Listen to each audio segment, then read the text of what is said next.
Oh, there he is. He showed up. He got here. Yo. Hey. What's up, folks? Cracking. Hang on just a second. I should start this.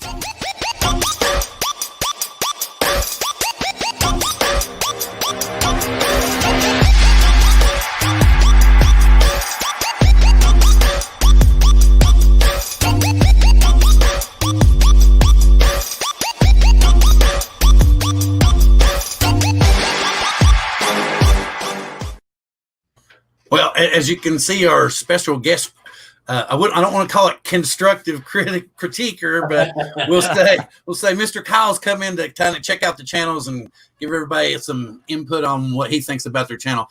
I'm going to start. Yeah, glad to have you, Billy. Let's see. John and Ethan are supposed to be here shortly. As we know, Sweet. Ethan's working on the front lines. He's still at the hospital now. He's going to try to get home and get on as soon as possible. And John's having dinner with his missus and will be a little bit late. Cool. I'm just pulling up the chat here. Yeah, we got. Oh, I need to give Joe a wrench. So if you all can post up your links, your channel links in the channel. Everybody should be blue now. I thought I got you earlier, Thomas. Yeah, you got one. So post your channel links. I'm going to get over here to this channel first. Let's see. Share screen. I'm going to go to Chrome tab. What do you think of the layout of this channel? Oh, that's a good channel. Yeah, that's a good channel. What I see. I don't know, Ron. How about you take this one and give us an introduction to what this channel does? ZINONATION is a channel we started to talk about the Zino mostly, but now we talk about mostly affordable price camera drones. Can be anything from zero up to about like $1,000. We let other channels focus on the more high end drones like the Mavic 2 series and so on, but we try to cover all the affordable camera drones. And, we're growing slowly. We topped 500 subs recently, and we don't do a whole lot on the channel but put live streams on. So it's we don't do as much work over there as we would like to, but Mark Asai will continue to build the channel out over there. So that's a short synopsis. Sign up. We do a live show every Monday night at 9 p.m. Eastern Standard Time. And we usually, sometimes we have a guest, sometimes we don't. And that's it in a nutshell. Well, I'll tell you what, this is totally unrelated, but StreamYards is pretty good. Oh yeah. Oh, yeah. The only limits to it is it's 720, but Yeah. you can do all kinds of screen shares. You can do the overlays. The only thing that sucks, I felt bad because I was like putting people's chat and it normally squinches up. So maybe if I stop highlighting, let's do this. See if it squinches up. Yeah, there we go. But if you all can see at the bottom where I put that banner going across the bottom, please post your links in the channel so it's easier for us to get your stuff up. As you can see, Billy's here. Go for it. I'm sorry. 720p isn't horrible, though, especially if you're streaming. I just think that it probably delivers it in a better way. I mean, you think if you did a stream in 1080p, it could have some issues. Right, and I'm watching on my 27-inch 5K iMac, and it's still very acceptable at 720p. Yeah. So people that are watching laptops, iPads, tablets, it looks great for those people. Well, I'm still looking to see if anybody's putting their links up in the chat. I haven't seen any links. Yeah, that's what I'm saying. Most everybody's just kind of talking. Glad to see you all here. ARTCO, Joe Blaylock, Peter Carroll. Oh, I need to give Peter Carroll a wrench. I need the other. And John, I would love to know how you say his name properly. I just call him, John S. I just call him John S. John S. John S. is a great guy. Zachary Key. Thank you, sir. Thank you, throw sir. your link in there, John. They're starting to throw up some links for us. All right, so we will go to Mr. Zachary Key. Let me get back over here to my share screen, to my Chrome tab. Oh, I hear the birds chirping. And Zachary has 95 subscribers on Lifetime. He has 35,300,000 rented lips. 35,000 views on 123 videos. He hasn't posted anything this month, but he has gotten 83 views in the last 30 days on his account. I'll tell you what, that stadium video looks pretty cool. Yeah, it does in Tennessee. That's pretty cool. You need to post some more stuff. Let's try to get him up to 100 tonight. I don't have my voice effect thing going on. Where's it at? Nah, I'm not going to do that. 95. You only needs what? 5? 5 more. 5 more. Can we get him 5 more? Come on, people. I'm going to refresh here and see if I can get it again. How many does he have? He's got still got 95. Come on, somebody give him 95. Let's get him 96. Do you guys use Social Blade for channel analytics at all? Yeah. I used to use Social Blade all the time, but their website kind of sucks now, and I think it's because of YouTube. YouTube changed the way that their API works, so it's not, I guess, instant. You can only see it in increments of like 100, and then once you get up over 100,000, you see it in increments of like 1,000. But Social Blade used to be such a good place to go and look at channel analytics, but it's kind of, I don't know. You think it's kind of it almost leading you, but yeah, I know what you can't trust. It still shows you good channel analytics, but the reason that I think a lot of people used it is because it has that real live time sub counter, like it kind of like ticks up and up. But now it only shows it in smaller increments, like kind of every 10 or something like that, or at least on mine, because I don't have that many yet. But it seems like there's a lot of those out there now, though. There's like I used to Morning Fame, and I saw Ron posted one earlier from vidIQ or something. But I'll tell you what, they've updated the Studio app to a point where it's so easy to look at channel analytics on there. And they're going to put the analytical people out of business soon with their in-house stats. Yeah, I know. Yeah. Next up is ARTCO Drone Solutions. If you haven't checked him out, get over and check him out. Art has a variety of channels. He always does a live show on Saturday nights, as you can see. Airs Saturday nights at 5 p.m. Mountain Time, 7 p.m. Eastern Time. He has a variety of different guests on and such. So get over and check out ARTCO. He has 1,410 plus subscribers, a lifetime of 28,700 plus views on 241 videos he has uploaded 5 times this month, and his channel has received 1,410 plus views. So please jump over to Art's channel and check him out. Where am I at now? I think I was on, come on. Go ahead. Y'all talk. I'm just getting up another channel. So I know that you guys talked about the Mavic Air 2 last week, but what do you guys think of it so far?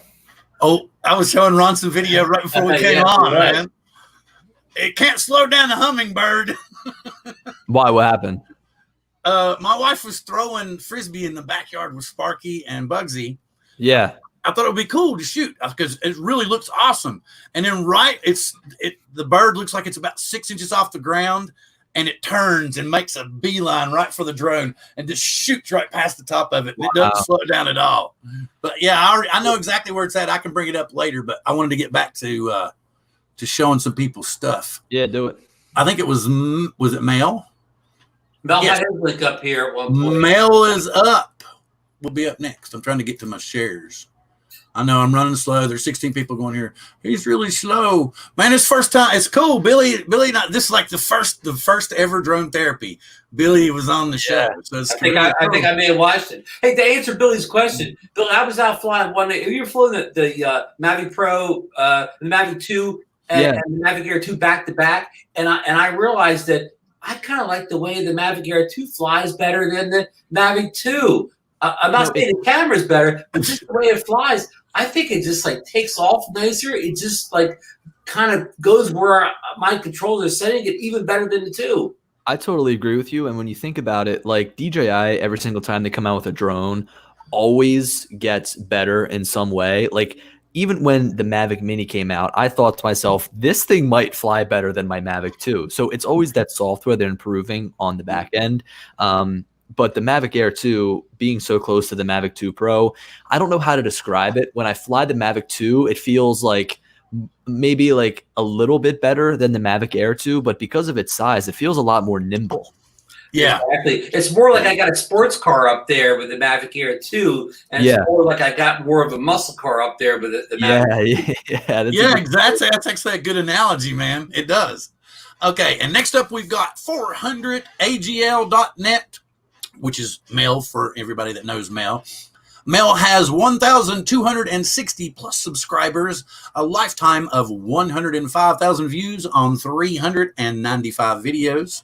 This month, he has uploaded 10 new videos, and he has gotten 5,790 plus views on his channel this month. So please jump over to Mel's channel and check him out. I do believe he does a live stream on Sunday nights also. Every Sunday. He's also the co-host of Lloyd's show on Monday nights. Well, I was hoping Lloyd would show up and throw up his link, but if not, we'll get to him in a minute. Right. But another thing that the Mavic Air to me is like the first day that I flew it, it was just like unreal. It's like butter smooth. I know. It wants to be in the air, it seems like. It's so crazy. I feel like it's right now the best value for a drone. Like spending $800 on that, you get the most for your money. I mean, it goes toe to toe with the Mavic 2 in so many ways: flight time, speed, range, transmission system, everything. I mean, the only thing you're missing out on is a couple of sensors, and the camera is a little bit better. And I mean, I feel like that difference in terms of camera is so negligible that you need to be somebody who is like doing a professional line of work to really even notice the difference. And some would even argue that the camera on the Mavic Air 2 might be better for them because it shoots 4K video at 60 frames per second, or it shoots 48 megapixel photos, even though it's using that different sensor. The only knock I could say, Billy, at low light, if you're shooting like at sunset and low light, you can really see the difference. Well, the Mavic 2 Pro is much superior at like sunset type photos. Yes, but it's got that smart photo mode now, which is like a mixture of HDR and hyperlight or whatever. I've tried out HDR video too, which I'm going to be shooting a video on tonight. I shot a ton of footage, and HDR video is like, it's blowing my mind because I've got the Anafi, I've got the Evo 2, the Mavic Air 2, and I've also got the Skydio 2 also HDR. The Skydio 2. I put all those 4 drones. I tried HDR video out on all of them, and it works on all of them, but it gives you video that's kind of like either too blue or it blows out the highlights. But the Mavic Air 2 is the first drone that has HDR video that, in my opinion, is actually like worth using. It all depends on what kind of lighting environment. I have a video where I did HDR versus you don't use it center light to color correct, and it was a cloudy night, but the sun was breaking through, and these created an odd color in the sun where like the regular flat profile got it right. But then I shot another time at sort of near sunset, but it was not heavy cloud night, and then the HDR nailed it that night. Yeah. All right, so don't tell my wife that I put this up here, but okay, if you can see my cursor, the bird will come in from over here on this side of the screen. He'll come into about right here, and then he'll turn and just head straight towards the drone. Okay. Oh, you did it in slow motion too. Yeah, 240 frames a second, man. That's perfect. Yeah, here comes Sparky's making a move, and then as soon as my wife bends over, you'll see the bird come make a break for it. Oh, he's like, wait a minute, you're getting my Frisbee? Whoa, wait a minute, woman. Hey, what you doing? Watch him. I see it. I see the bird. Yeah, he'll turn. And he don't slow down at all, man. Wow. This is cool at 240 frames a second. It is cool. It's a little bright, but. Does the Mavic 2 shoot 1080p 240 frames per second? Okay. I think it caps out at 120, which is normal. Yeah, I could be wrong, but yeah, it was. Let me get back to my job here. Sorry, guys. You just did Mel. Who's up next? We did Mel. Oh, we're doing Mike Night Train FPV. Chrome tab Night Train share. And there we go. We have Night Train FPV, Michael, to those who know him personally. And he has 1,130 plus subscribers, a lifetime of 20,500 plus views on 281 videos. He has uploaded 10 new videos this month and has gotten 1,150 plus new views. Mike, as you can see, does mainly FPV stuff, but don't you own a Mavic Mini too, Mike? I think you do. He's uploading a good amount, which is great. That's what you need. You need consistent uploading. Yes, and all this stuff he's told me before. He's told me to stop flying in my backyard, but I didn't listen. So listen to the man. Anyway, so yes, please get over and check out Mike's channel. He does all kinds of different live streams from time to time. He does, is it, what am I want to say, whistle stops? Or don't shoot me, Mike. I don't want to get it wrong. But please get over to Mike's channel, check it out, and hook up with him. Because we all need to be united right now, because as we know, they're going to shove remote ID down our throats. Yeah, what do you guys think of that? It didn't matter that we all commented, apparently, so I don't know what to say. I don't know what to say. I think that there is so many people out there flying drones that they're going to have to incorporate us somehow in a way that makes us happy. You would think, but it seems like the comments didn't matter. I mean, I just think about how you can integrate into the current airspace, and like think about it this way. Like, let's say for every single flight, you have to log something. Like, you have to say, look, I'm flying in this area, and then any other commercial drone operator out there, let's say if they're making deliveries, will go around that area, or will alert you when it's close by. Have you guys experienced ADS-B on the Mavic Air 2 yet?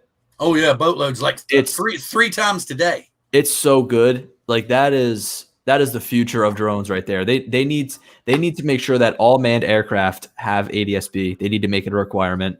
And now that DJI is putting it in all of their drones, it's a home run. It's so good. I love how it's color coded. Have you seen that? Yeah. What, in terms of like how close it is, right? Yeah. Like if you get all the way, it goes from like yellow to green to red. They've got green to yellow to red. Yeah. They've got to give you more information, like the altitude of the drone or the altitude of the aircraft, and maybe like the model of it, because in my opinion, that's just a necessity. Mm-hmm. Okay. Hey, Billy, quick question. Do you think that it seems like the government and the FAA are they're so anti-DJI? Is that really all because they think of this spying, or is there a deeper story there? I think they seem to go out of their way to ignore what DJI is doing as far as trying to be safer than any other drone company out there. I really think it's just because that they're a Chinese company, and it's kind of a shame because they get like a bad name for themselves, right? Like, you look at Huawei and everything that happened with their smartphones, right? And that kind of like DJI is now associated with Huawei because they're from the same country. And you think about how many drones are out there, and just like the type of product that it is with a camera on it and collecting data from people.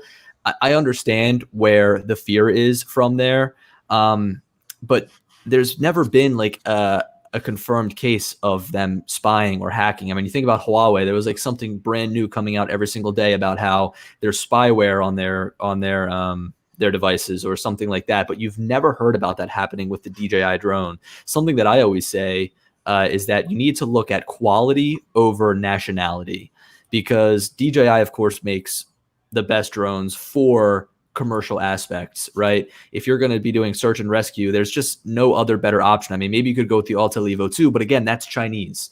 So I think that you really need to look at the quality of a product before you look at the nationality, because if they start using a bottom of the barrel drone company from the United States to outfit, police forces, to outfit fire stations, then they're going to save less lives and they're not going to be as capable. So I don't know. That's my 2 cents.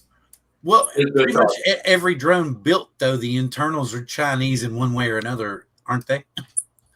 I mean, pretty much. Right. Skydio, I think. Nobody's a good point. Even a drone that's not the company's not a Chinese company, but they're still using Chinese parts, Chinese cameras.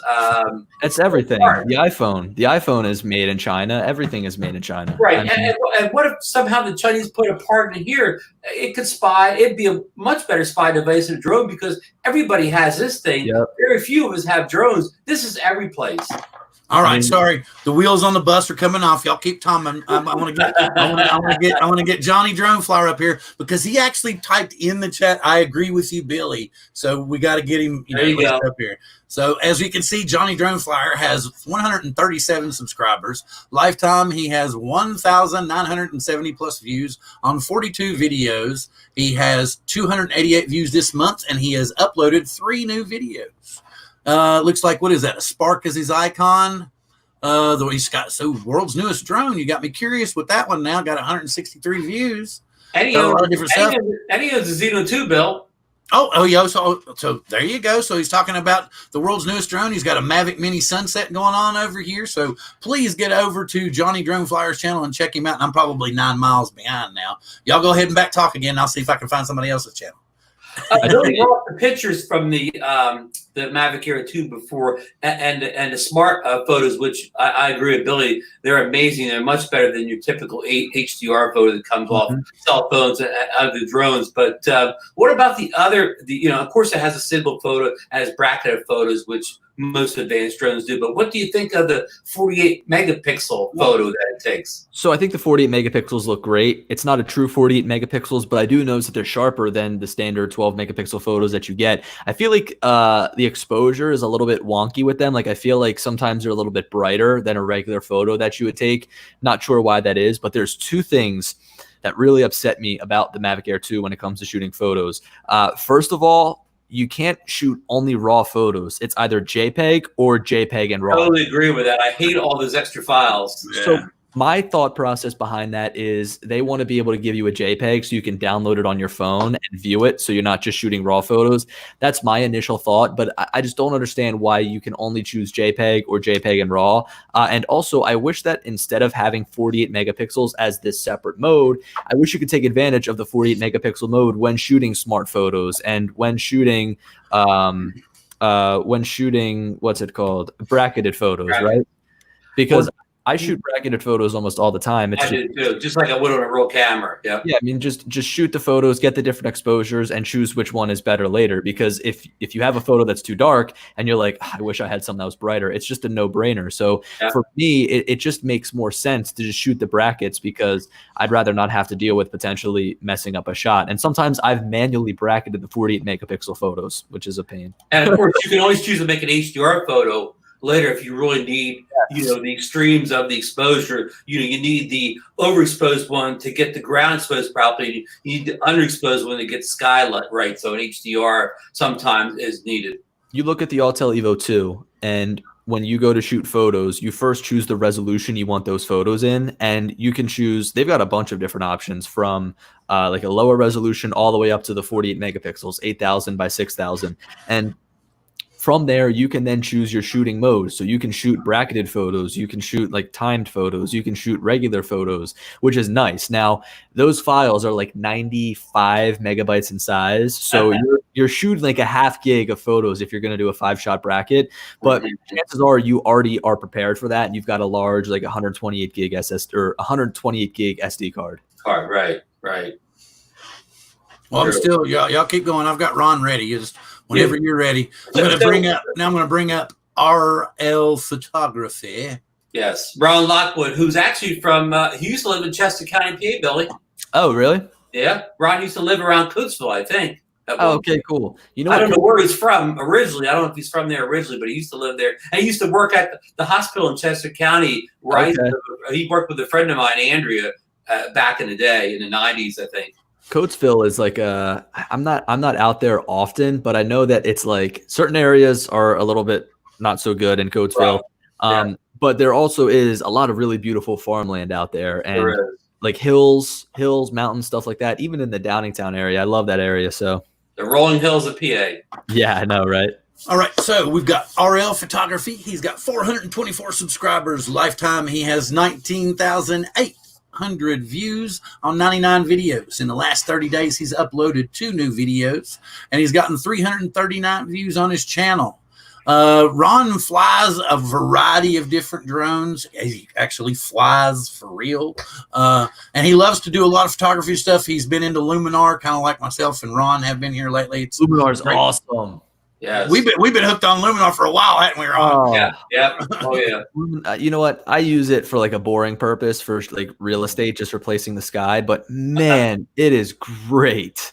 It's so good. I love how you can take your own skies and replace with it too. I use a Lightroom plugin. You know, I got my stuff in Lightroom, and I almost edit. I mean, if it's a real simple edit, I won't get out of Lightroom, but I'm going to say half my edits. I really do the heavy lifting in Luminar. Gotcha. Sometimes what I'll do is I'll have it in Lightroom first, and I'll edit it like how I want, and then I bulk export them, and then I'll bulk bring them into Luminar, and then edit the skies from there. But yeah, that software, man, it's really good. And there was an interesting interview that I heard with the guy saying that he never intended it to be used for real estate. Or he was one of the engineers from Skylum, which is the company that makes Luminar, and he was like, we never intended it to be used for real estate. So I think that they now know that it's a really key tool, and I'm interested to see how they make it better in the future. I mean, anything, you're taking drone photos or ground photos, it's such a good tool. Air Magic, man. That was, I don't know, that was kind of a cheap thing they did to us, don't you think, Ron? They didn't need to convert us with Air Magic. Wasn't they got us for like $15 on Air Magic?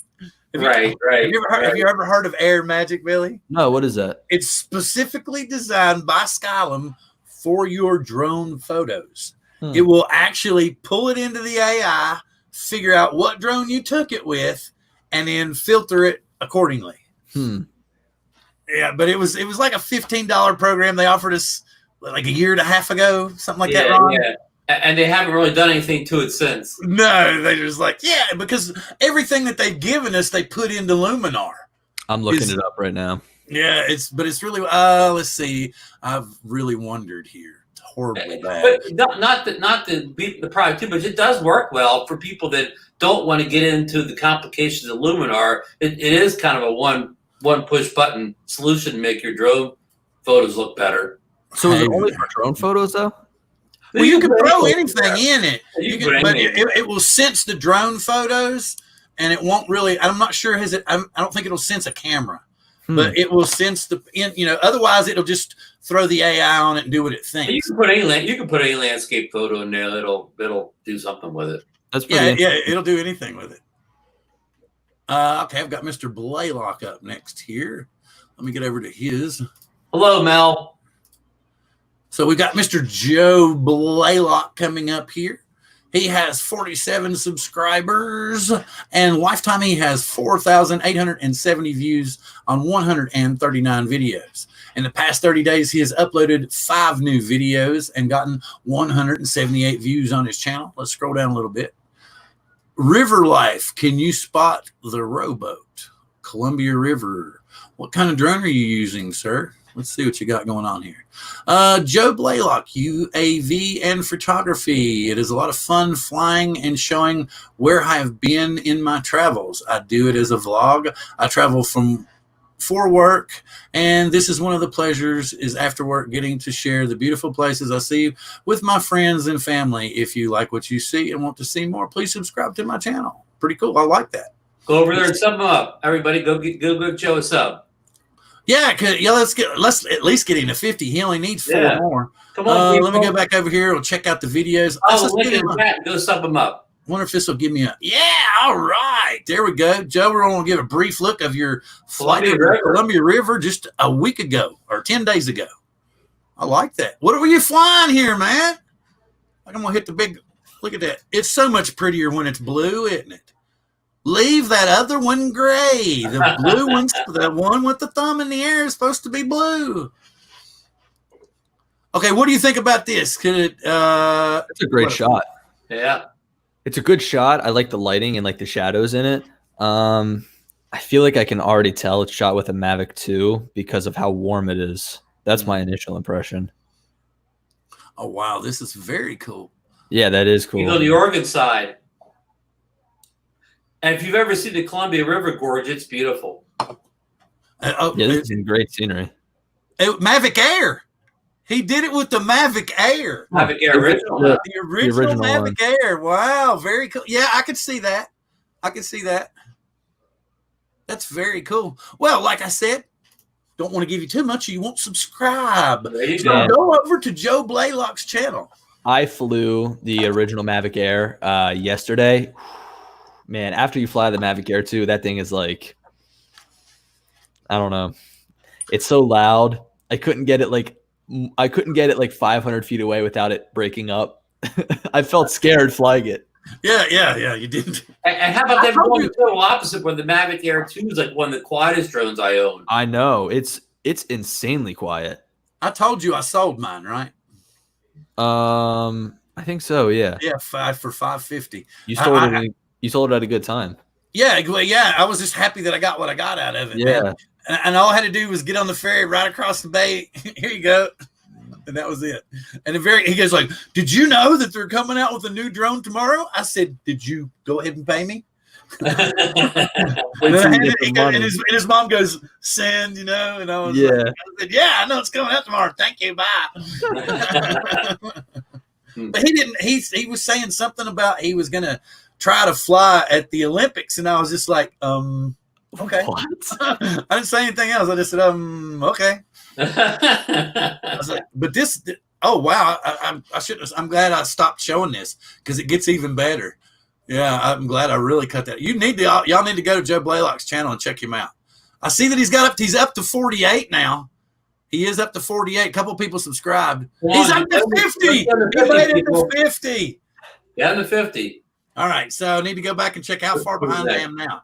Hey, I want to ask Billy something. You did a video recently on battery care for your DJI drones, and in that video you showed how some of your Mavic 2 batteries didn't lay flat anymore on the table. Well, he's not here tonight, but BMAC Brian he flies in Houston. I met him at Spin Up. He posted a video. He has a Mavic 2 Air, a Mavic Air 2. I never say that in the right order. And you know how hot it is in Houston. His batteries are already not sitting. Wow. They still go in the drone, but they already wobble a little on a flat table. Well, I don't have any right here next to me, but if you hold a Mavic 2 battery next to a Mavic Air 2 battery, you can see that they've made a lot of improvements. Okay, only one that I can think of off the top of my head. The clips are now metal, and it feels like it sits in the drone a lot better. So I think that they're taking that a little bit more seriously, and I hope that they got to the root of the problem inside of the battery, because it's not just people living in hot climates that are experiencing this. It's like everybody with a Mavic 2 is getting swollen batteries. I think it was just a bad production run that they had. It sucks because these batteries are so expensive. I bought some more. I bought like 2 more batteries, and it's like I have to recycle all of my old ones. It's not like I can add 2 more and have like a total of 6 now. I had to get rid of 4 because they all swelled up. Mm-hmm. And you're not the only one. It's a common. It is. And it's such a shame. I mean, because these batteries aren't cheap. It's $159 or whatever it is. Okay, I'm gonna tell y'all something else that just blew my mind. Okay, I got the new GPC case for my Mavic Air 2. I love the case because we're talking about that. The only thing I hate about it is I can't put the tablet in it. Okay, now I charged one of my Mavic Air 2 batteries. I put it in the case. Hadn't touched it for a couple of days. I pulled it out of the case, and it was warm to the touch, man. What was it, the actual drone itself? No, the batteries, and they weren't in anything, man. Wow. I was like, what the hell is going on here? So that's the one I plugged in and flew. Yeah. So I've been thinking about getting a custom GPC case to fit the Mavic 2 Pro and the Mavic Air 2, 3 batteries each, and 1 smart controller. John says he'll be here in 10 minutes. Sweet. No, I'm sorry, sir. Go ahead. Say again. I was thinking about getting a custom GPC case to fit the Mavic 2 Pro and the Mavic Air 2, 3 batteries each, and then 1 smart controller, because the Mavic Air 2 will be compatible with the smart controller, and that'd be a pretty cool kit. But then you think about it, if you lose that case, you're SOL. Wait. Look. John noticed. Oh, Herman's here. It was discharging. Okay, I get it. Makes sense. That makes sense. And where it was in the foam in the case, it kept the heat. It held the heat.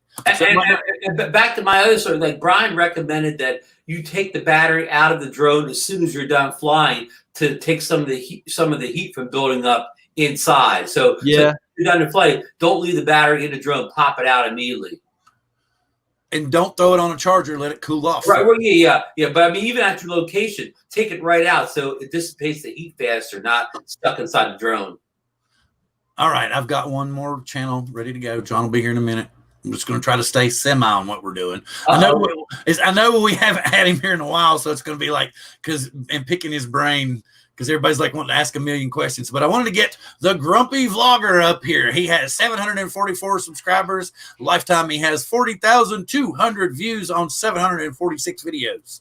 This month, he's got 941 views on 21 new videos. As you all know, if you know Lloyd at all, the Grumpy Vlogger gives a unique view of the world events and how he sees them. So if you really want to check him out, you need to get over there to his channel because he's got something unique going on. He's running as what is it, Ron? The libertarian. Yeah, is that it? But he's added another name. It's like the something libertarian something party. But Lloyd wants drones to stay in the air. And if he gets elected, the first thing he will do would be throw out all those those new regulations. What is he running for? President. He's running for president. Man, didn't you missed it last week? We showed Grump Force 1 was almost hit by a drone. That's awesome. Yeah, but y'all go ahead and talk for a minute. I think I still have that footage somewhere. Let me rack it up. You all go ahead and talk. Is Curtis still in the chat? So what Billy said a while ago about the amazing value of the Mavic Air 2, almost anybody that would come to me that recommend a drone, especially for hobbyists or, like a travel drone or whatever, it would be hard for me not to recommend the Mavic Air 2 for most general purpose cases. I mean, I just think about it like you want to recommend a drone that somebody can fly as soon as it comes, gets to their door and they can just fly it and have some fun. But you also want to recommend something that they can grow into, right? Like if they get a Mavic Mini, there is a little bit of room to grow into it, surprisingly, because I still think that it's a very capable drone. But it's like, you think about it, if you know you're going to end up upgrading, why buy the Mavic Mini for $400 and then buy the Mavic Air 2 for $800? Now you're out $1,200. Why not just go all in right away, buy that Mavic Air 2? Obviously, if you have the money to afford a higher end drone, fly it, very sparingly in the beginning, get used to it, and then you have so much room to grow into it. I totally agree. And even with the Mavic Air 2, if you get to the point where you want to color correct or whatever, it doesn't have a log profile, but it has DeCinellight, which is very easy to work with, especially for a beginner, to grade that and get it looking nice. Totally agree. Oh, God, Lord. I can't believe you sent me that one. Send me the other one, too. I've lost it somewhere. I mean, when I get use this one, Mavic Pro 1, that's the thing I regret the most. Oh, man, I don't have my DeCinellight drone to fly anymore and edit. DeCinellight is good. It's kind of like shooting log with training wheels. Exactly. Okay, I'm going to show that one first since that's the one you sent me first. All right. All right. This is our master computer technician here. Okay. All right. We're ready. We're ready. All right. Okay. Let me see. Where's it at here? Is it coming up on this one? Yes. Okay. Here we go. There we are. I'm not getting any audio off of it though. Probably because I have it muted. But see what he's done? He's done a deep fake, but with different software. Yep. So he put Biden's face onto Donald Trump. Yeah. Or half a face. Half a face. Face off. Face off. I took his face off. Wasn't that how Nicolas Cage did it in that movie? Remember? Right from the 90s, yeah. Yeah. Oh, I'm sorry. That was mean. Okay, here it is. This is the one I wanted. Oh, no. I thought that. Where's the one? Is this wait a minute. You've gone too far ahead of me. Okay, there it is. Yeah, he's giving me a few here. All right, here we go. Now I want you all, this is only like I think the third time that this footage has gotten out. CNN has been hammering this individual. and he won't let it out. So this is only like the third, maybe the fourth time it's actually been seen, because we want to keep drones in the air, but we've got to say, I just can't believe this happened. So without further ado, we will show it one more time. As you can see, Grunt Force 1 is on approach.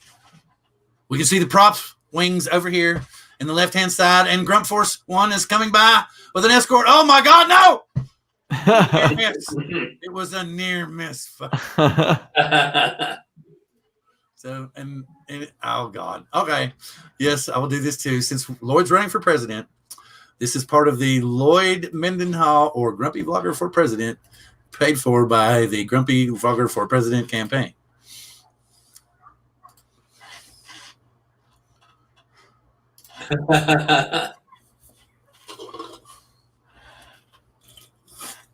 Oh, it wasn't that long. It was just a slight rollout. Here I was thinking I had something long, and cool.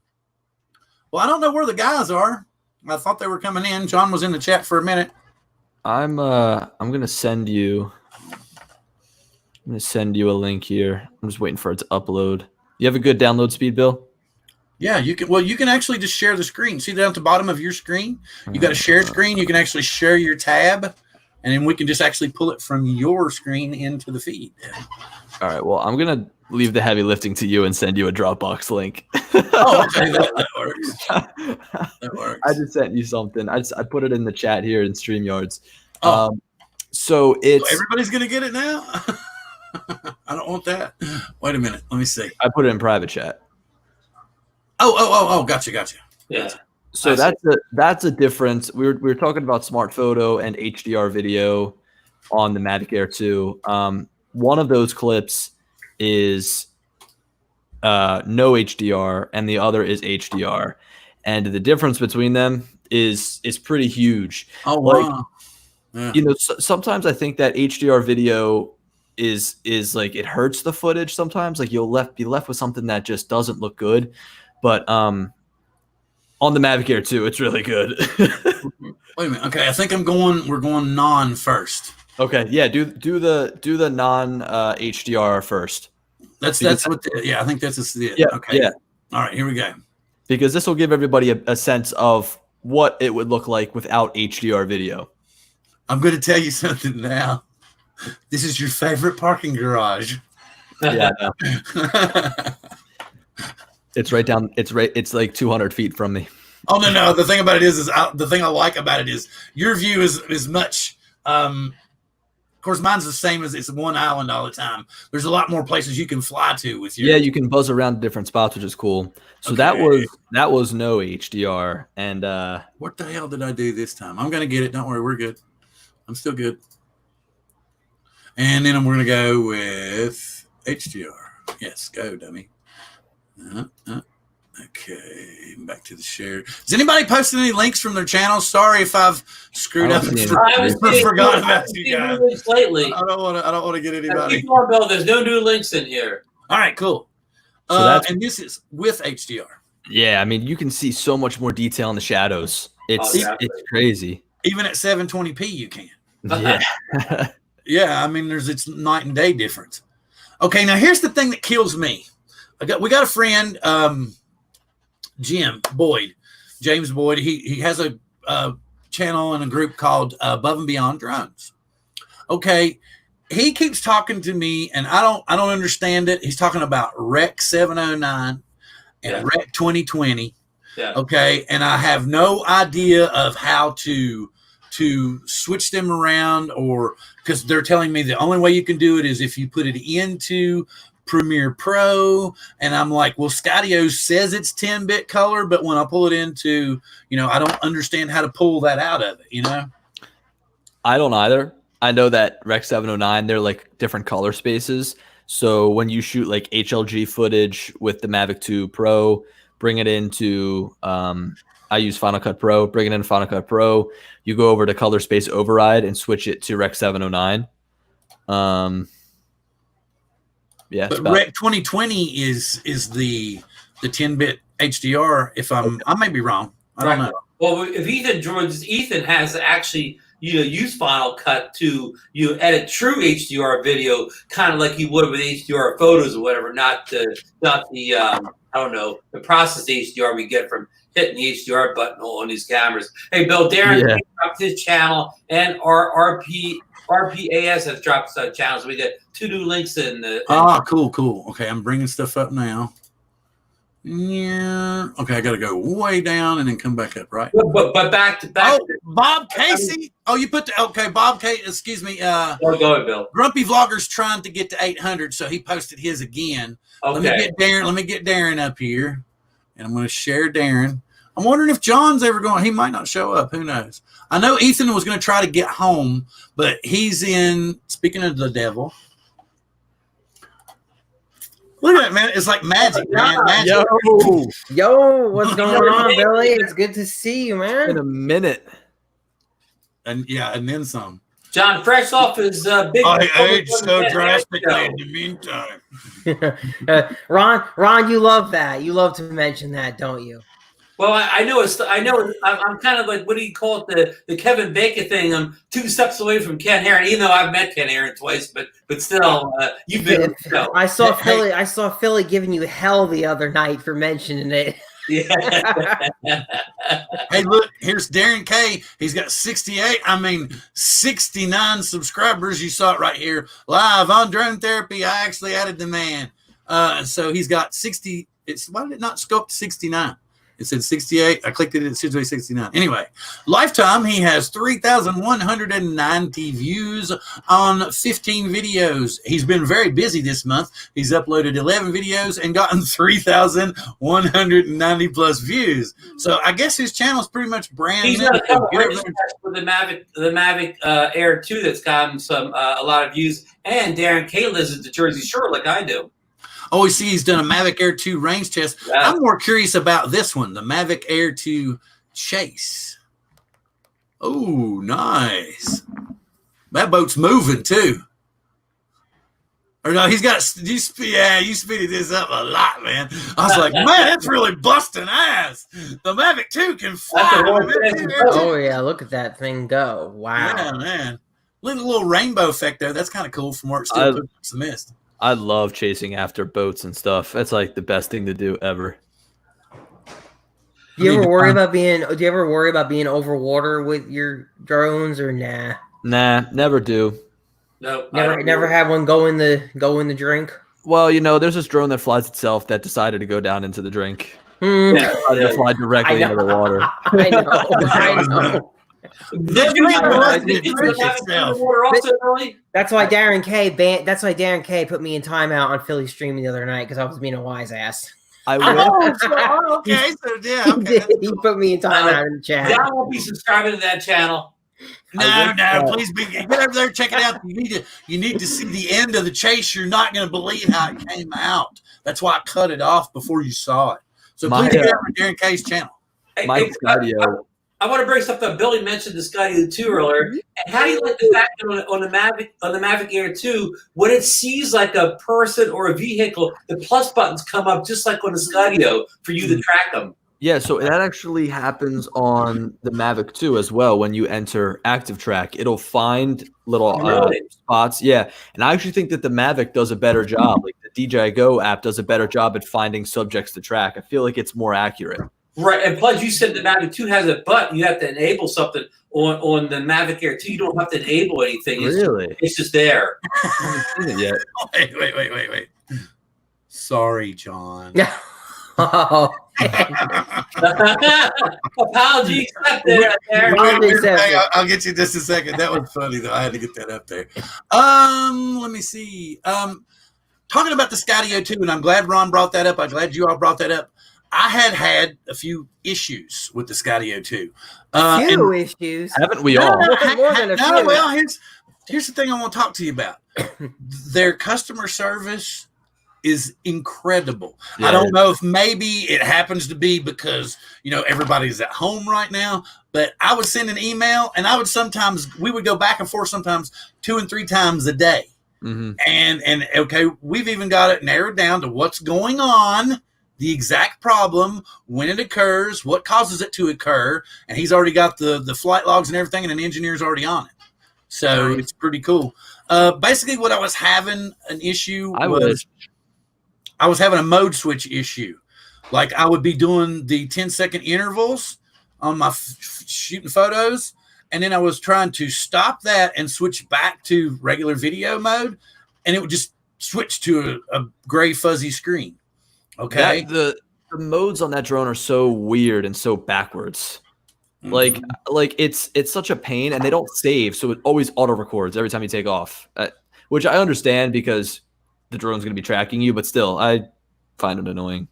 Well, you can turn what sucks is you can't save it to be off recording. Yes, that's what I meant. So you have to basically, before you take off the ground, is go in manually, turn it off, and then take off, and then that does suck. So at this time, is Skydio still not shipping any new units out or replacements? No, everything is still frozen as of now. Well, not everything is still frozen. Well, there is some other manufacturing going on that is allowing the company to stay liquid.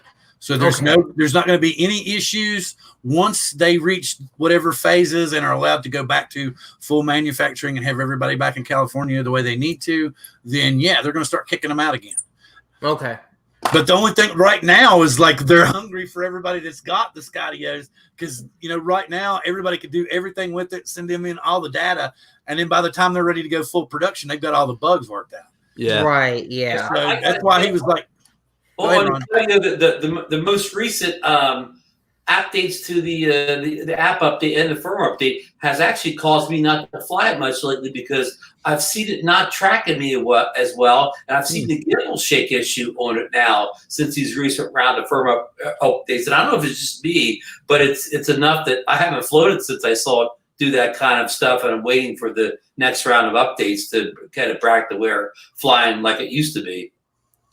I noticed that too. I was flying it around just to get some HDR video yesterday, and I noticed the gimbal was tilting to the left, so a little bit weird. Okay, since you all brought that up, mine has a little odd gimbal deal. It will lift off the ground, and in the first 5 seconds after it lifts off, since it's in auto record mode, the gimbal will just kind of give a twitch.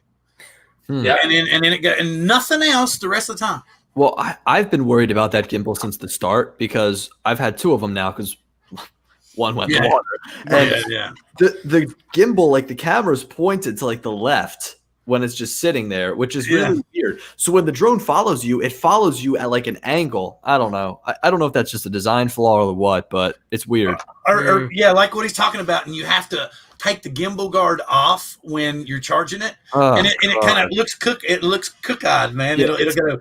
The fact that drone turns on when you charge it is just the stupidest thing ever. In what world is it a good idea to have the drone on and the fan spinning and it get hot when it's charging? Really? Oh my God, I'm learning this now. I did not know that happened. Yeah, you could burn your hand, man. It gets I don't have any drone that does that, and I don't have hundreds of them. I don't have any product that does that. I don't have a phone or a tablet or anything that turns on when I charge my phone, the screen's got to be on. What? No, that is really weird. I never knew that. It's bizarre, and it's I can't charge my drone on the go because it's just going to turn on. It's I got to wait till I'm inside. It's such a pain. Oh, okay. Wow, not even the Xeno does that. Not even the Xeno does that. The Xeno does a lot of different stuff. RPAS. I don't want to say RPAS because it looks like an acronym, which I would think. So, and watch, he has 651. He is now about to have. And it still didn't go to 652, but I have just subscribed to his channel. Try refreshing the page. Oh, good point. Thank you. Bald moment. What country is that in the background there? I feel like it looks like an iceberg. He's got a map there. Like Nova Scotia-ish, maybe? Something like that. Something like that. Okay, and else really quickly before we get off the topic of the Skydio 2, I don't understand why you have to plug into the drone. Why couldn't the port be put on the battery so I can just charge the battery, stand alone? If I want to fly and then charge another battery, I can't. It's got to be charged through the drone. You know, what Well, it's cheaper to do it that way, I He guess. just added another one I too. gotta say, what kind of like engineering shortcut did that help him with to make it so inconvenient? Like What that do I would know? be What like do a I know? I just fly drones. sacrifice. I don't know, man. You're right. I If, bet if the he's- battery has a terminal, then why can't Well, you he brought charge? it. Because He they brought want up you to something buy else. their dual charger. They Yeah. want you to buy the Well, dual charger. Well, That's an here's extra my gripe. $109. Here's my gripe. They need to have an application tool like, Assistant 2 so that you don't have to try. Because I had to upload a flight log the other day from my phone, man. Mhm. And it took an hour and a half to upload one flight log. And I'm I like, got the breakdown of that every time, every percentage it went up. Bill gave me an update. I was like, man, this sucks. It was slow. But the Yeah, whole I know. point- Quadcopter is saying that's why he bought the charge hub. Yeah, there you go. okay, well, Yeah, let me but get back now the cost of the charge hub. The charge hub's not like $50 or whatever. The charge hub's like more than buying a battery. yeah, It's exactly. And it It's shouldn't be. 130, right? Yeah, it's ridiculous. Anyway, Skydio, it's a little bit expensive, especially since you've got those government contracts now that are keeping you open. We love the product, man. To me, it's got the most unique, and like Billy was saying, the view, because it's kind of to the left, I guess you would say. It's different from any other drone the way it shoots video. RPAS has 652 subscribers, a lifetime of 160,000 views on 213 videos. This month, he's uploaded 2 new videos, and the channel has gotten 1,170 plus new views. Good stuff. Oh, whoa. What is this NL? What would NL be? Netherlands. Okay. Really? Wow. Ooh, that's sharp. Looks like the Netherlands. Maybe Newfoundland? No. I don't know. That's sharp, man. Wow. All right. that's sweet. We got it. Oh, nope. Can't. Yeah. So please go over to RPAS's channel and subscribe. We don't want to give you too much, man. We want to tease you. And that was pretty cool. You all It's saw how Newfoundland. cool- It's not Netherlands. It's Newfoundland. Newfoundland, blah, blah, blah, blah, blah. Blah, blah, blah, blah, blah. There we go. Okay. Do we have any new links that I have missed up to now? I think I might be. I think I hope Quadcopter. Oh, he put mine in there. How about Ray Kelly? Captain Ray Kelly put his link in here after Curtis. Oh, okay. I see Ron Brown and who else did he put in? How about Ray Kelly. Okay. And Whizbang99 put his in there too. okay, I'm getting there. That's Ed.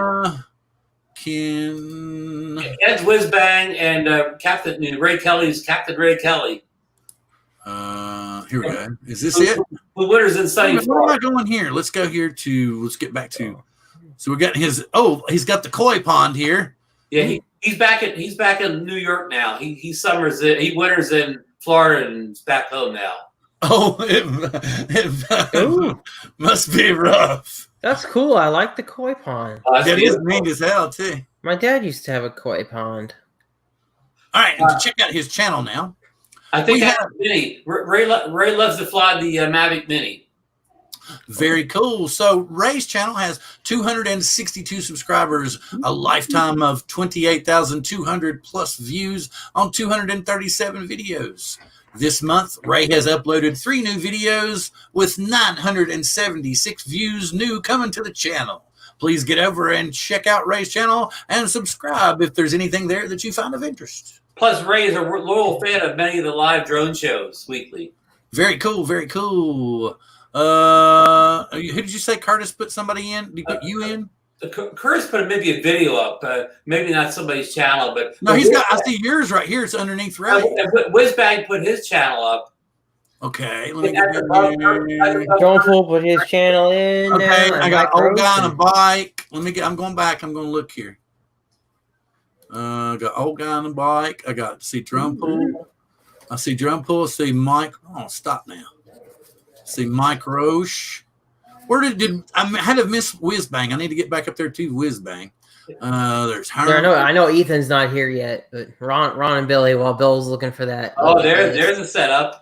Oh yeah, this is that the this is gonna Osmo be so Action? sweet. Yes, it is. And our good friend Ethan Mitchell is the one who printed this mount for me. That's it's awesome. his design, and it's fantastic. How's Actually, the video of that setup, John? Well, I haven't flown this bird yet, believe it or not. I haven't flown it yet. I've tested it to make sure it works, but I'm expecting this to be pretty darn I found sweet. whiz bang. Cool. You know, the Osmo Action is the Osmo Action. It's going to be cool. The guy that printed that for him, Billy, is the same guy that did the 3D video I sent you. Yeah, you sent me that. That was cool. The instant, what is it? Instant 360 R1 thing? 1R. Yeah. 1R. Yeah, he had it on his other build, which he also sent me a black one It's too. really weird that he's not here. Well, he's on his way home from work, he said, but I He figured could have out. got a traffic bill. Oh, yeah. It's, He's in California. I got to get up here, share. Yeah, as tab. soon as I get my Crossfire remote, I'll be able to fly. I can't wait to see the video of that thing, John. I'm trying to figure out where can I take it? Somewhere interesting to take it. That's kind of cool. I see what they're doing. What they've started doing, and this was cool. What Whizbang did was, and that's a brilliant idea. So from now on, what we'll do is you find your best video from your channel. We'll show that first, and then we'll go back and roll over to your channel. Well, Whizbang's a great pilot, takes great videos, so almost all his videos are really good. Well, that's what I'm saying. I want to. Let me do this because I couldn't figure out. I was like, what is he showing me here? Okay. So I was like, all right. He does a lot of sunsets, sunrises. He has a house on Lake Michigan. This is Lake Cora 343, April 3rd. Man, that's a big bird back there flying around. That's a huge wing. Look at the wingspan. That's massive, man. Wow, that's cool. Keep your drone away. He needs HDR video for this. Yeah. Oh yeah. That's a big bird too. What drone is this, Bill? Is this the Mavic 2? I don't know. He didn't tell me. He just said, show my channel. Hey, Ken, are you in there? I'm gonna drop it off, man. All right. We don't give you too much, so I'm going to pause Just here. give it And then we're going to go over to Whizbang's channel.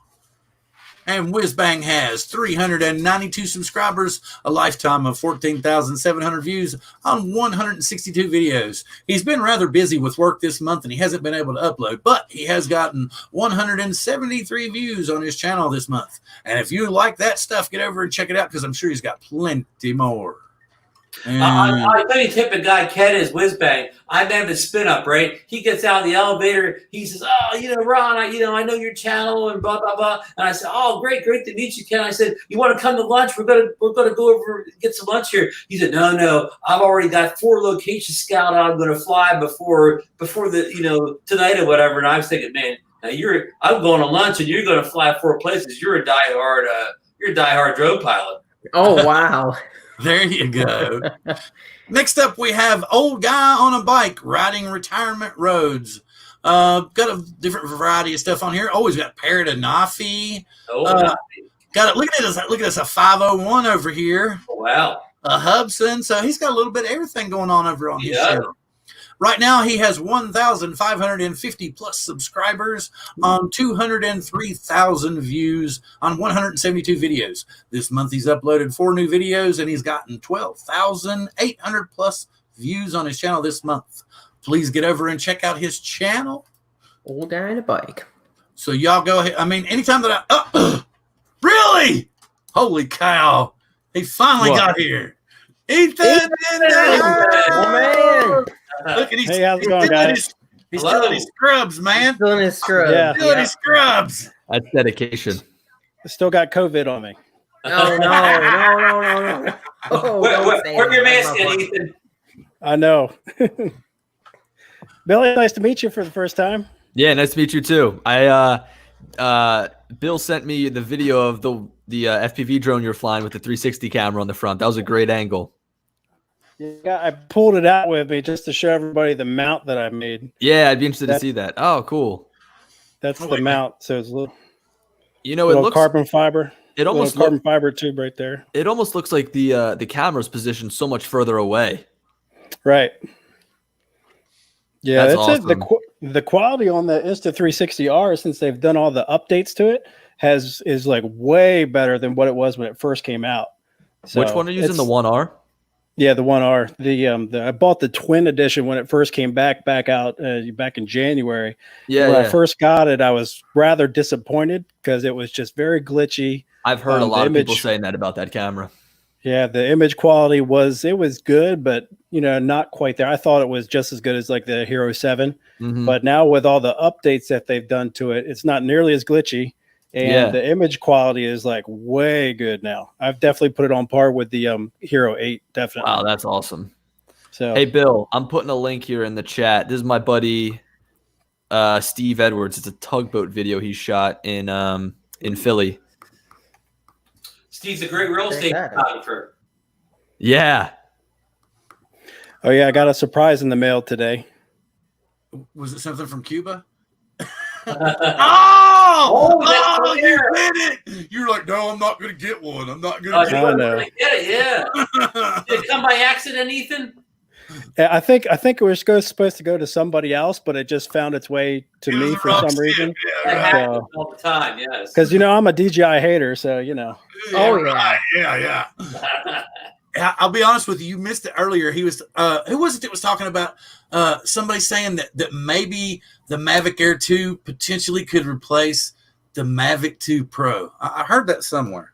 Where was it? I mean, it all depends on what kind of quality they can squeeze out of the sensor. I mean, they can do a lot with software these days. So, well, let me get his friend up here. He's got a tugboat video for us. Dude, chasing boats is like my favorite. Especially tugboats. They're the Oh, best because they're nice, it's slow moving. unlisted too. Oop, don't get in no trouble here. yeah. I just left a comment. Oh, I very realized it was cool. unlisted though. What is he flying? Mavic 2 Pro. Mavic 2, yeah. Man, that is dope. You know who would like that? Paul Murray. Yeah, he would love from the that. Drone Hub. He would love that. 'Cause he Canadian does all the Drone Hub. ships and stuff. He The would love dynamic it. range is great on the Mavic 2 Pro too. I mean, I know the Mavic Air 2 is all new and whatnot, but even in these shots where the sun is down, it does a great job at keeping everything properly exposed. Yeah, look at Oh, that. yeah. The minute he said dynamic range, I had Michael ringing in my head. I did too, man. Oh my god. Yeah. Dynamic range. Oh my goodness. Oh, No, that's a beautiful video. It's good camera work too. Yeah, it just reminds me that I need to go to editing school if I actually ever want to put something decent up. I need to go to editing school and AP bird flight school because honestly, I still am way too hard on the sticks when flying my AP birds. I'm just not smooth at all. Yeah, just a nod to the Mavic 2 Pro. Some of the weddings that I've shot in the past with using that camera, the stills the pictures that you can get off of that. I mean, they rival a DSLR. I mean, it's that good. Like, so I shoot real estate, and sometimes like when I'm shooting a home, sometimes they want aerial photos. So I'll do photos with the Mavic 2 Pro, and then in the air, and then I'll shoot ground level photos with the Sony A7 III. And I prefer editing the Mavic 2 Pro photos. Right? Yeah. Like, I think that they look better. Yeah, my business partner back home in Baltimore, where we did a lot of weddings, and his wife does mainly photography. Yeah, but we put some of the photos up on her like her 5K Retina Apple screen, and I'm like, holy smokes, these look good. Yeah, I mean, it uses that Hasselblad color science and their technology in the camera, so of course the stills are going to look great. But just they're such a pleasure to edit. Like sometimes I'll just like follow the drone around and shoot a whole home with the Mavic 2 Pro just because it's so good. Right. Okay, I got another channel loaded up here, ready to go. None other than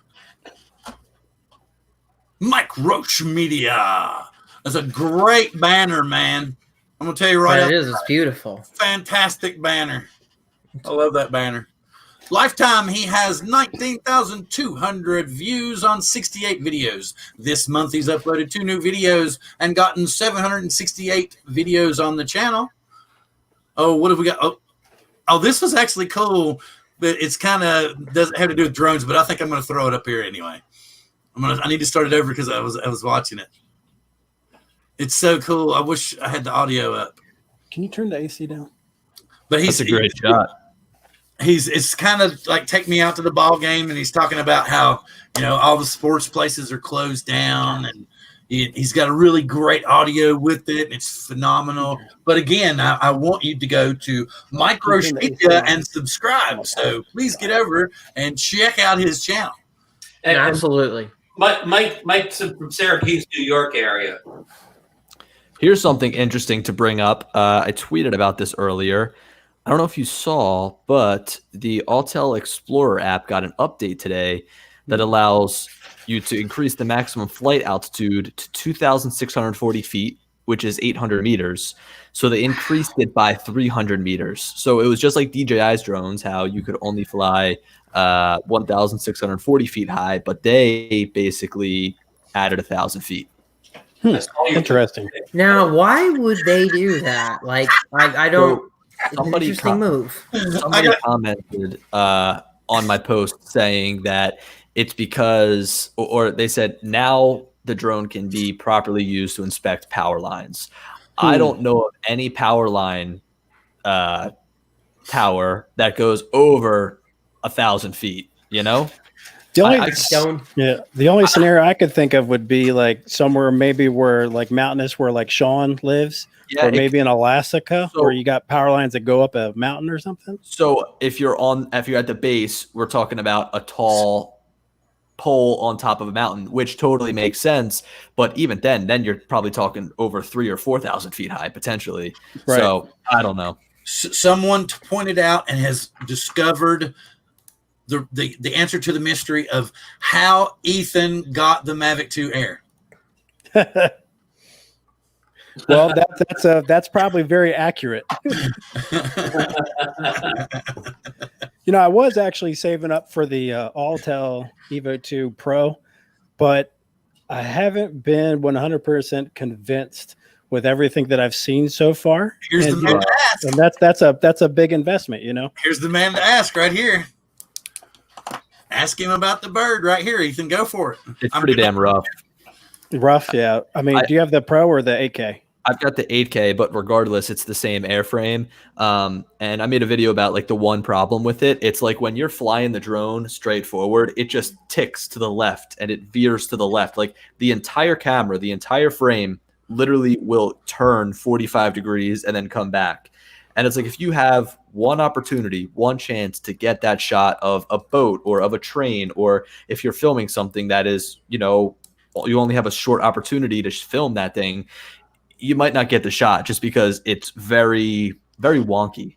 Right. Yeah. I mean, you got to have it fly straight. I mean, that's drone programming 101 right there. You can have a great drone that's got a great flight time with a great camera. And what is all of that for if it just doesn't fly properly? Right. Yeah. Billy, is that something you think could be fixed for the future firmware update? Yeah, I absolutely do. And I think that we see that with the Skydio. Like they almost broke their gimbal when they released a software update. So I think it's definitely something they can fix. I found it's only when you're flying in ludicrous mode. And people will say, oh, well, ludicrous mode and sport mode aren't supposed to be used for filming, but sport mode is on DJI. Like I can fly in sport mode and it doesn't really shake around all that much. So I don't know if they're trying to go toe to toe and charge that much money for a drone with DJI. I mean, they have to make it fly right.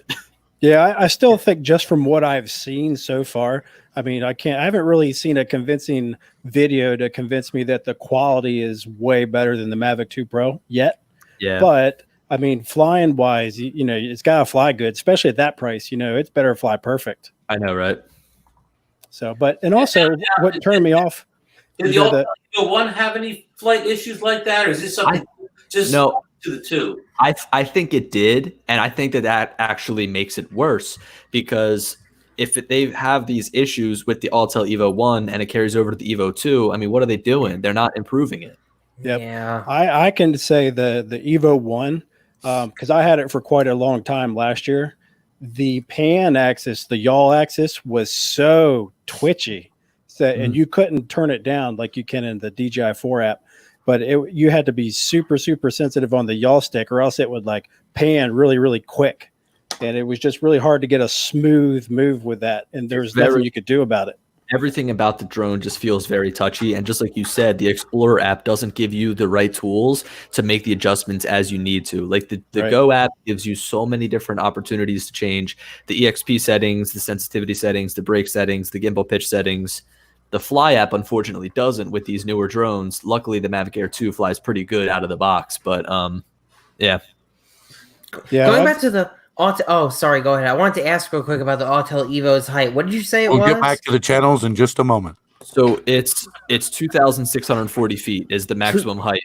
2,640 feet. Okay, so I was really curious. So I was looking up the tallest, communication tower structures in the United States, and the tallest one is 628 meters. It's in Blanchard, North Dakota, and that's just shy of what, 2,000 feet? Yeah, so, Like so the DJI drone, okay, you can't get to the top, but how often are you going to be inspecting that pole? Right, and that's the tallest one in the whole United States. A lot of these TV towers do actually reach pretty damn high, but I mean, there's only a handful of them that go above 500 meters. Yeah, so you know what? I understand why it's there, but I just feel like that could potentially put it gives certain people who might misuse that the ability to misuse it. Like now you can fly so much higher, 800 meters.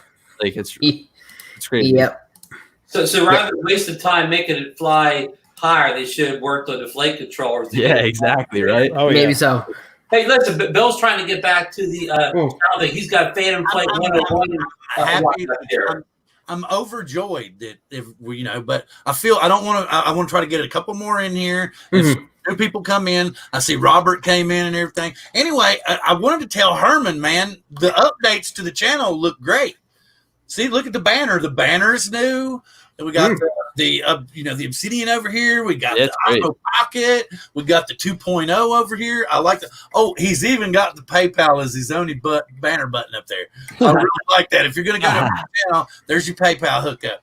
Herman has 2,450 plus viewers or subscribers on his channel. He's got 2,300 plus views on 180 videos this month. He's uploaded 8 new videos, and he has gotten 2,990 plus new views on the channel this month alone.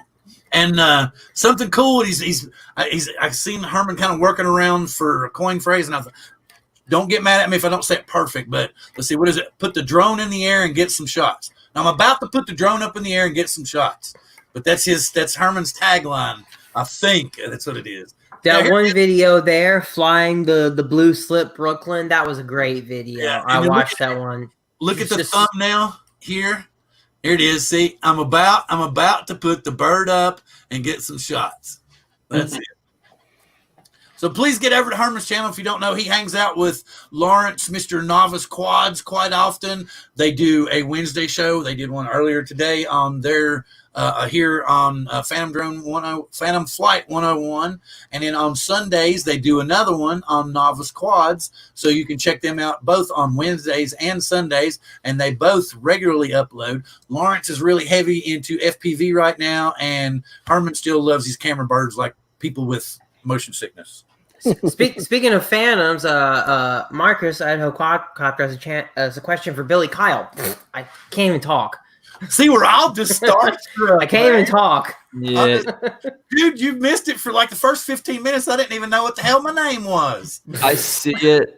So the Phantom 4, I don't. I've got the Phantom 4 Pro, and ever since the Mavic 2 Pro came out, I've pretty much given the Phantom 4 no love.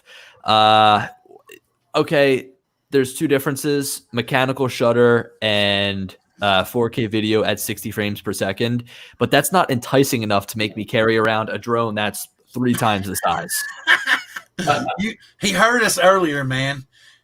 He heard us talking about the dynamic range. We gotta say his channel name, Bill. Let's say it. Philly Drone Life. I gotta say it like Philly. The dynamic range. You're almost there. Right. Yes, Ethan, check it out, man. Yeah, it looks good, dude. Looks good. Oh, you figured out how did you get it mounted then? Didn't you say the holes were too big? He reprinted it for me. I told him the first mount was had that problem, and man, he was snap on I was it. going to say it was like just 3 days ago. You said the holes were too big. Yeah, I did, and he got on it right that night. No, this is Ethan's own design, and he really wanted to make it right.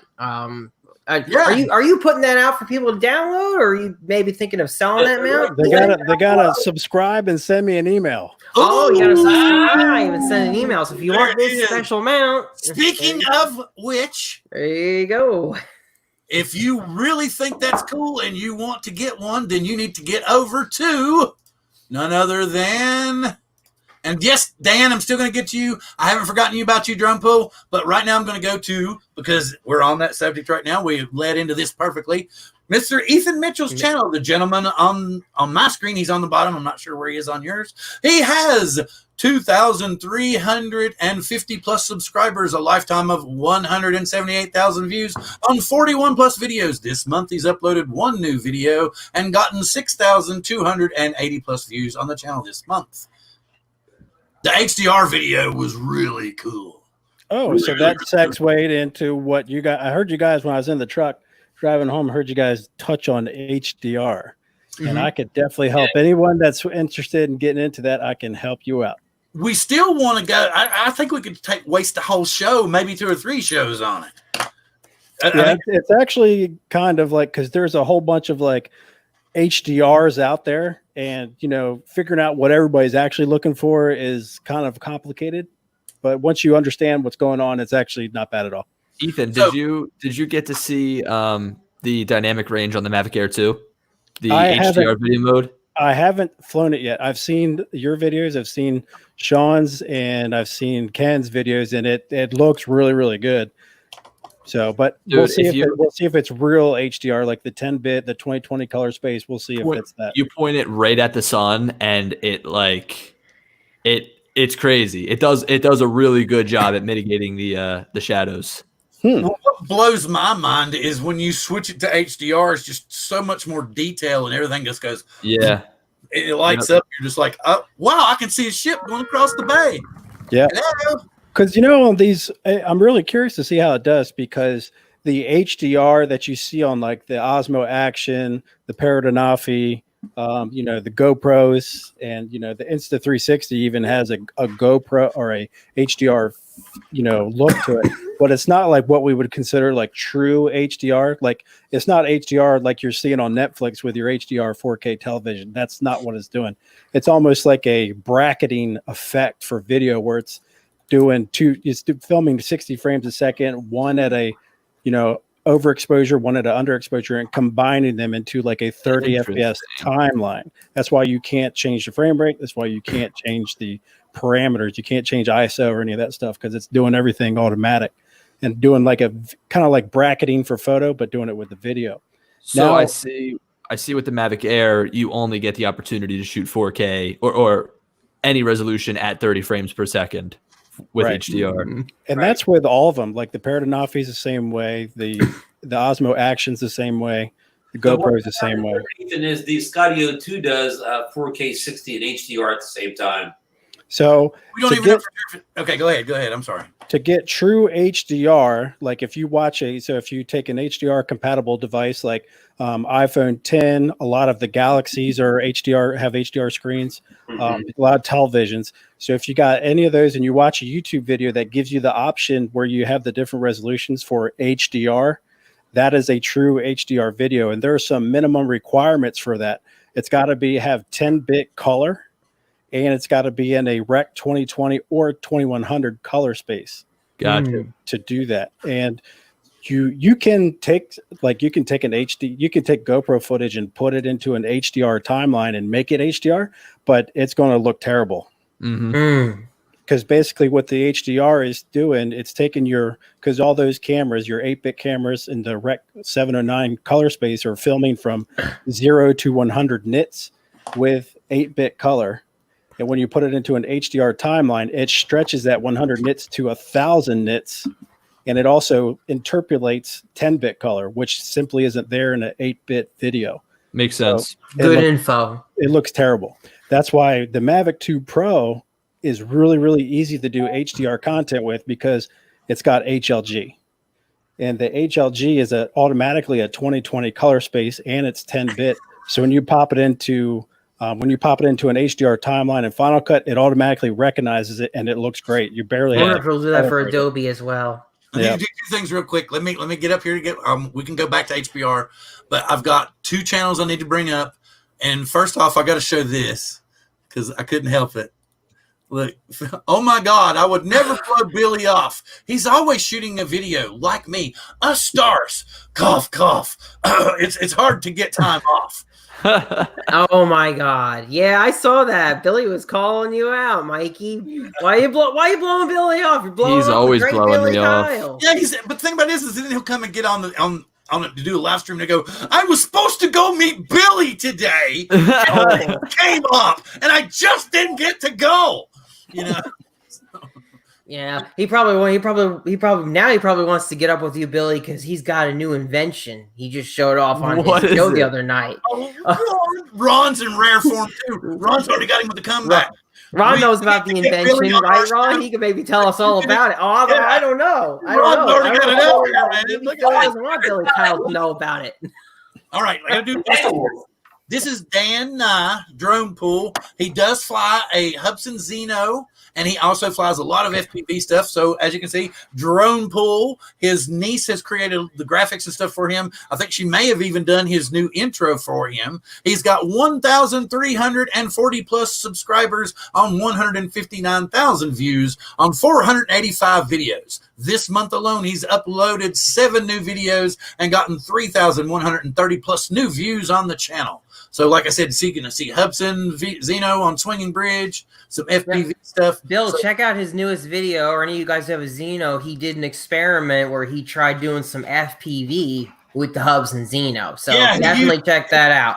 What does he use? The FTX goggles, right? Yeah, right. And he wired it in. Yeah. It was a little laggy, but it worked pretty good, I think. Hey, I got a question to throw out to the chat and to you guys. And I've seen a lot of this lately. What is the deal with all the big drone channels putting out return to home videos? It's driving me crazy. Do we really need to see that? Or to return to home or precision landing. Gets the views. Both. Right? Well, It gets the views. I mean, is that really what it's there? I mean, something. Here's the thing you got to realize, Ethan, is with each new drone that's released, 1 million new YouTube video enthusiasts are born. So they've got to come out and they've got to do, and they're craving all this new info. And yeah, there's bigger channels, but I guarantee you sometimes when there's a big lag between drone releases, Billy will struggle for something to put out a video on. He'll be like, he'll be like, yo, dude, give me an idea or something like this from people. So you just don't know. I don't know. It's tough. It's great because when a new drone comes out, and as new drones are in the space, you kind of think of new video ideas. Like with the Mavic Air 2, it's going to be great to compare to all these other drones. When the first Mavic Air came out, it's like, cool, I can compare it to the Mavic Pro, but now you have so many drones to compare it against just because it kind of invades the space of like the Evo 2, the Mavic 2. Of course, it's an upgrade to the Mavic Air 1, so you end up getting more video ideas. But something I like to do is really harp on like new things that the drone can do, right? Like, I need to see videos about return to home. That's, been basically a function since the Phantom 3 I mean, it's something that's such an old feature, whereas trying to figure out what the Mavic Air 2 does that's brand new and show that off, which like one of them is HDR video. Like this is the first time that we've seen HDR video put into a drone from DJI, and I think that it's been them holding out until they can actually do it right. Like the Evo 2, I tried the HDR video on it. I keep talking about HDR video. I don't know why, but I've tried out HDR video on the Evo 2. It's a mess. It really doesn't work that well, but they actually did a really good job putting it into the Air. Well, I'm glad they waited. I'm glad to hear you say that because you know what? I've been saying for a long time now. I got the Mavic Pro 1, and it's been fine for me for what I do with it. But I've said my next drone, I want HDR. I'm not going to buy a drone that doesn't do good HDR because it's just not worth it. I'm going to give you that Shia LaBeouf gif here in just a little bit. Buy it. Hey, wouldn't it be awesome if they snuck in 10-bit on it and it actually looks great? Yeah, but then what's the point of buying the Mavic 2 Pro? They got to leave a little bit of room, I was hoping they would just do like a small upgrade on this and put the 4K 60 in the Mavic 2 Pro, but that's I guess we're not going to see that. This leaves room to give us even more in a new Mavic 3, Yeah. So, yeah. Something I want to do now, just give me a split second. This gentleman is from Greece, and he supports a lot of U.S. channels. and I wanted to bring him his channel up because he came in early, and I know it's super late over there, but I wanted to give him a shout out too, Mr. Mark ALEKS from over in Greece. He does DJing stuff. He does a lot of what drones does he use, Ron? He uses Femi, doesn't he? He flies the Femi X8 and the older Femi too. What was the first Femi called? That's what I'm trying to remember. The Phantom looking Femi. But it was all the way back to, it was like a shout. The Me drone. It was the Me drone, Ron. That's what it was called. And he still flies it a lot, and it's like what, 4 or 5 years old. So it was a good bird for the time. Yep. So get over and check out his channel. He has 510 subscribers. He has 36,600 plus views on 219 videos. He's been extremely busy doing DJ work. I think he's been doing a lot of it like on video and stuff, so he hasn't had a chance to upload some videos. So please get over to his channel. I'm sure you've seen him in a lot of the streams and chats and stuff, and he's always checking out people's channel. He's in a lot of the Facebook groups and everything. He's a super nice guy, so get over and check out his channel. He has his own Facebook group. I forget the name of it, Bill. What's his Facebook group? That's I want to remember too. But see, you just made me stick my foot in my mouth, and I was going to say it on Facebook too, and leave it at that. That's okay. We'll segue out of this one. Hey, Ron, I got a question for you. So you pre-ordered the Femi 2020, right? You were one of the people who No, I did not. Oh, you didn't. Okay. I did not. Oh, okay. I was gonna ask because my friend Ryan was telling me that. Your question, and Marcus didn't chat if I don't know. Yeah, well, my friend Ryan was telling me that he saw in the Femi group somebody had reported their Femi was shipped, and they like generated like a FedEx tracking number. Of course, it's a pre-shipment label, but I guess some of them are changing to that whole FedEx is waiting for shipment thing from Banggood. That's what all the Chinese toy drones have done this year. All the products in general, the Zeno 2, same thing. That label printed in somewhere in California when the drone was loaded on the ship in China. And I ordered the Femi Palm camera, same thing. That label printed up in California the day it cleared the port in China and got in the boat. So however long the boat's at sea, that label's sitting in the FedEx Center in California. So that label means nothing. How fast the boat gets here from China. That's what I was gonna say. Yeah, it means nothing, right? Yeah, we were talking about that. Because this guy was like all happy. He's like, "Yeah, my Femi shipped," and we're like, "Yeah, that pretty much doesn't mean crap." That's what I thought. All that means is that the product it cleared customs in China and it got put in ship. That's what it means. Ron, they're saying now July on this Femi 2020, right? They've officially said it was delayed. Not Femi now. This is Banggood says delayed, and I've heard as late as July. Right. That's what I'm hearing too. Just wanted to jump in just for a split second. Ron, I know that you said that you wanted to jump off probably around 10 o'clock-ish. I just wanted to see if you were still doing okay, and I wanted to see, because I know Billy's just gotten – are you graduated, or – Oh, congratulations. That feels good.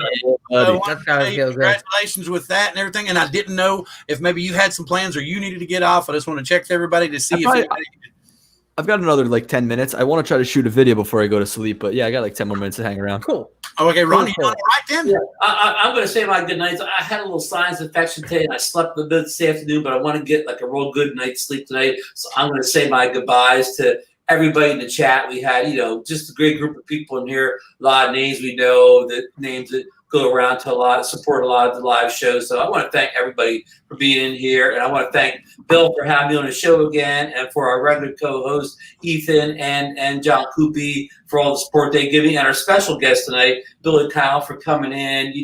Good talking to you, Ron. We had a great conversation about the Mavic Air too. And I want to congratulate you again on your graduation from college. Thank you. All the best in your future businesses and whatever you choose to do. So good night, everyone, and we will see you next week. See you, Ron. See you, Ron. Yeah, Ron. You feel better. Feel better. Oh, absolutely. Look, he said, "Come on, Billy, let's fly tomorrow," and then you'll stand him up. Yeah, he'll probably say, "Oh, I can only fly from 9:30 to 9:45." He's gonna give me that small window of time. Right. So Billy, have you tried FPV yet? No, I haven't. I have to though. Really? Oh, you got to get into it, man. I see Ken has gotten bitten by it. I told him I'm surprised you haven't, Billy, especially since DJI got into the FPV stuff, man. You know, I told him. That's something I wouldn't jump right into what DJI offers because God forbid I lose that, right? Like that'd be so much money down the drain. So I do have to start small, but my biggest excuse was that school was getting in the way, and school isn't in the way anymore. So I gotta figure something out. I'm here at my apartment in Philly for another like month I have left on my lease, and this is just not the right area to do it in. It's just I get that. Yeah, you want wide open fields, to start. But my mom lives, 20, 30 miles outside of the city, and I'm going to be going back there for the summertime until I figure out what I want to do, and that'll be like the perfect time to really give it a try. Yeah, man. I mean, just with the advancements that I've seen in FPV and like the footage you can get from it, especially like I feel like in the last like a year, in my opinion, it's a no-brainer. And I'd love to be able to work up to use something like the FPV system that DJI has, just because the one thing that held me back was the fact that you could barely see what's coming through the screen. Yeah. So, yeah, and that's what I'm tired of, man. I've been dealing with analog. I've been doing the FPV thing for like 4 or 5 years now, and I'm tired of looking at that crap. I wanna get that DJI FPV. Ethan's been telling me you got to get on that stuff, man. Oh yeah, once you use it, man, you're going to be like, why did I waste my time with this analog stuff? Right, exactly. It's pretty stunning. So, Bill, what you have up on the screen right here, what is this? Are these like pre-built drones that you can buy? Wait. Here, where is it? Because yeah. And look at this with the gimbal on it. And I've been talking to this guy. He's from France. He's got these already pre-built, and he's looking to move them. Well, you know what? I don't want to buy a pre-made drone. I want to figure out how to build it. You know, like because you crash it, what the hell are you gonna do? You buy another one or something? You're about to crash it, especially when you first start. So I mean, I understand like this little smaller ones, you kind of buy them and they're already ready to go out of the box. You just need a remote to pair them up to. But when I graduate from there and go onto something that's bigger, I want something that I want to be able to build it so that if I crash it, I know how to fix it, and of course, just continue to like build it out and make it better. Yeah. You know what might not be a bad idea? Buy a really cheap build or build something really cheap and then buy a pre-built, because I will tell you there is something to be said for buying something that's well put together, especially if you get it from someplace like Armatan or places like that. I'm gonna have to pick your brain, John, about everything there is FPV. You know what? I'm struggling with my own self-build now. Ethan knows, man. For some reason, I built this thing a year ago, and now I've got a problem where it's just full of vibrations. I can't get it to stop, and I'm going to have to swap the motors out and see if I can fix it that way. I've got a few things I need to try, but, sometimes building the stuff yourself can be more have a headache than it's worth. And if you're new, you don't have a base. You don't have a good base to start with. I still think Ken's going to bring you one. I still think. He was supposed to come up in June. I think he's probably going to come up in July now. And I feel like I got to get my feet wet before he comes, just so that I'm not in total shock. I'll be honest with you. I've never seen somebody take to it and be able to fly as quickly as he has. Ken's really taking off. Like in 2 or 3 days, he was able to stay up and stay, doing stuff, and he was actually attempting, tricks on the third day, and I was like, wow. I mean, I want to be able to get out there and like I know that you start in your backyard or in a nice open field, but I want to get out to places where you've got beautiful scenery and take advantage of that. I mean, there's this one place I went to, Croton Dam, and I brought my Inspire 2. And I like to try and fly my Inspire 2 like it's an FPV drone, because you can really get that thing moving and you can tilt the gimbal around in a lot of different ways. So while it's still like steady, I fly that thing full tilt in sport mode at like 60 miles an hour going around stuff. So like that's the closest I feel like I've gotten, if you can even consider that. Well, I tell you what, Billy, and I've talked to a couple other guys about this, and once you start to fly FPV, it kind of gives you this kind of like a different kind of like situational awareness of like how big your drone is. And I've noticed now that whenever I fly my Mavic 2 Pro, I'm sending it through gaps and stuff. I never would have even dared do that before. Yeah. But now I just kind of know how big it is and what it can fit through. And I, just have no problem doing it now. I can imagine. It definitely makes you way better. It does. It really does. This is Benson in that big 10-inch, man. This is an FPV drone. Yeah, that's the 7-inch, I think. Yeah. I thought this was no. This is Benson KALAHAR. Yeah, I thought you flew the 7 inches. I can't remember. I thought it was a 10-inch. 10-inch seems really big. Right, I know, but even no matter what, he's shooting cinematic footage with an FPV drone. In the mountains. Yeah, incredible. Yeah, so here's my thing with like drones is that I love chasing after stuff, and I feel like the FPV drones are just like that's like the coolest thing you can do with an FPV drone. Like, for example, seeing like Johnny FPV chase around the race car because they're drifting, like stuff like that. That is, that's cool. Yeah, I look like at that. Chase That's the incredible. dog all the time with mine. This is gorgeous. Though. I wonder what camera he's using because we're talking about dynamic range, and it seems like the shadows are still really well exposed in this. I think this was a GoPro, right? I think that's what Benson used, right? So John, really good. You've got an Osmo Action on your build, and what made you go with that over a GoPro? Because my fiance bought it for me. Okay. Last year. So I had the Hero 4 for the longest time, and I was putting off buying a new camera. And one day she's just like, "Here you go." Well, cool. I mean, so now if you could choose, would you choose a GoPro over the Osmo Action, or do you think both of them are fine? I gotta tell you, I feel like just as a value, the Osmo Action is a huge value, and I love the video that comes out of this thing. And also, I don't feel that the screen in the front, if we're talking about doing action, is a gimmick. I've actually used it. Yeah. It's nice. I agree. A bunch of people were like, "Why would you bother with the screen?" But I think it's good. What do you think of it? So, well, the reason that I bring it up, I like it a lot. I think that it's really good. And I made a video about these different mounting solutions with the Osmo Action. And I think that there really is a lot of different possibilities with it, just like there is with really any action camera. But the reason I ask you is because, do you know who Mike is, Drone Supremacy? I have heard the name. So he's got like 70,000 subscribers, and he's making this transition into FPV, and he's been posting videos and whatnot about it. And he made a video about basically saying the Osmo Action isn't good for FPV, and that there was like micro jitters and stutters. Maybe it was just his specific drone that wasn't paired well with the Osmo Action.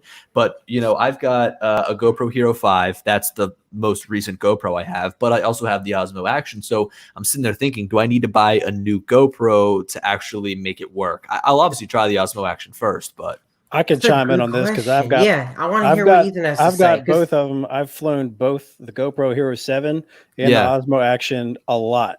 And the one thing, there's two things that the GoPro 7 and the 8 now have over the Osmo Action is that they can do the super view, which the Osmo Action does. But basically, it's just a 4:3 profile stretched is all it is to a 16:9. That's basically all it is.